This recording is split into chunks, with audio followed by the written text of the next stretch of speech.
নমস্কার বন্ধুরা, অর্ণব কিডস চ্যানেলে সবাইকে স্বাগত। চলে এসেছি আজকে নতুন একটা রেসিপি নিয়ে।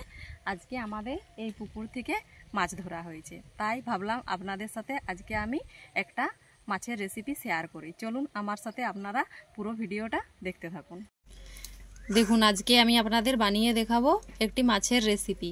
এগুলো হলো আমাদের পুকুরে টাটকা মাছ। এটা হলো একটা রুই মাছ, খুব কেটে আমি খুব ভালোভাবে ধুয়ে নিয়েছি। আর এগুলি হলো রূপচাঁদা মাছ। দেখতে পাচ্ছেন রূপচাঁদা মাছের সাইজ। এগুলি আমি ধুয়ে পরিষ্কার করে লবণ হলুদ মাখিয়ে নিয়েছি। এরপর এগুলোকে আমি ভেজে নেব।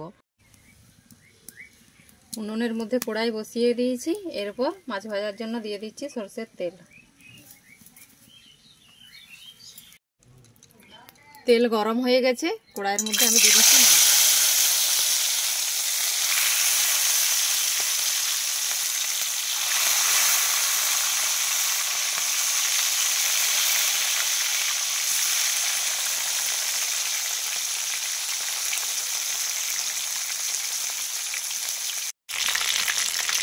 দেখুন, আমার রুই মাছ ভাজা হয়ে গেল। আমি এগুলোকে নামিয়ে নেব।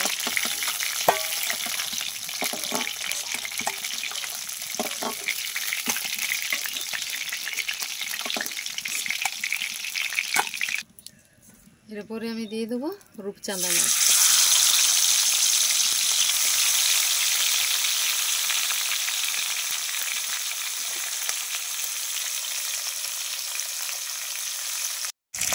দেখুন, আমার রূপচাঁদা মাছ ভাজা হয়ে গেল। এগুলো আমি নামিয়ে নেব।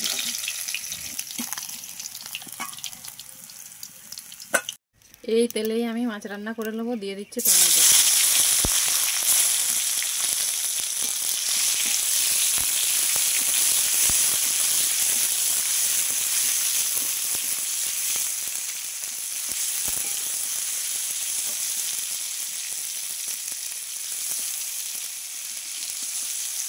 টমেটোগুলো ভাজা হয়ে গেছে। এর মধ্যে দিয়ে দিচ্ছি অল্প পরিমাণে লবণ।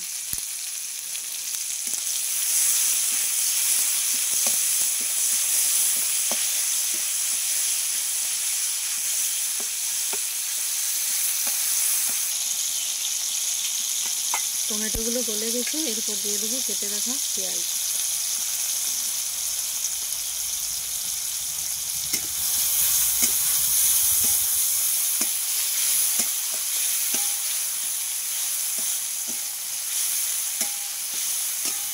পেঁয়াজগুলো খুব ভালো করে আমি ভেজে নিচ্ছি। এখানে লবণ দিয়ে দিচ্ছি তার জন্য, আর এখানে আমি কোনো রকম লবণ দিলাম না।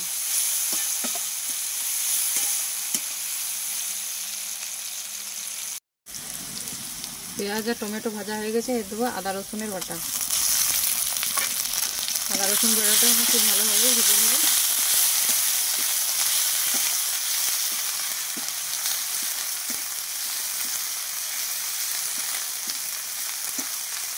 আদা রসুন বাটাটা আমি ভালো করে ভেজে নিলাম। এরপর দিয়ে দেবো একে একে সব গুঁড়ো মশলা।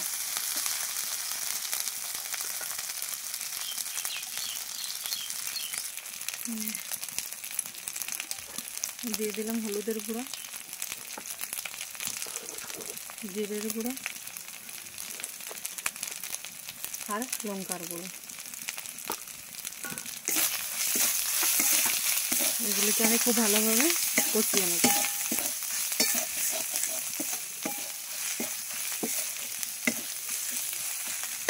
দিয়ে দেবো অল্প পরিমাণে জল।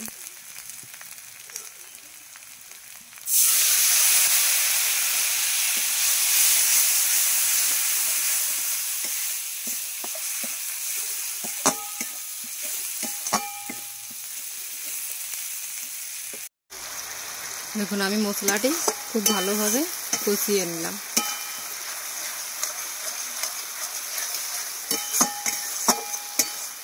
আমার মশলা কষানো রেডি হয়ে গেছে। এরপর এর মধ্যে আমি দিয়ে দেবো পরিমাণ মতো জল।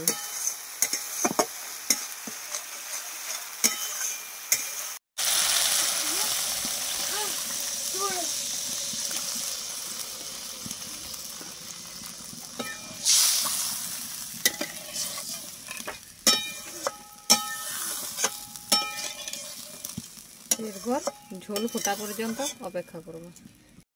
আমার ঝোল ফুটে গেছে। এরপর দিয়ে দেবো এখানে ভেজে রাখা মাছ।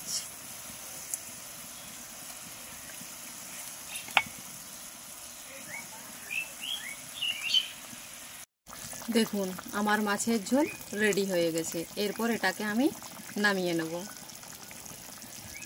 আমার রেসিপিটি যদি ভালো লেগে থাকে অবশ্যই আমার চ্যানেলটিকে সাবস্ক্রাইব করে দেবেন এবং লাইক, ফলো, শেয়ার, কমেন্ট করতে একদমই ভুলবেন না।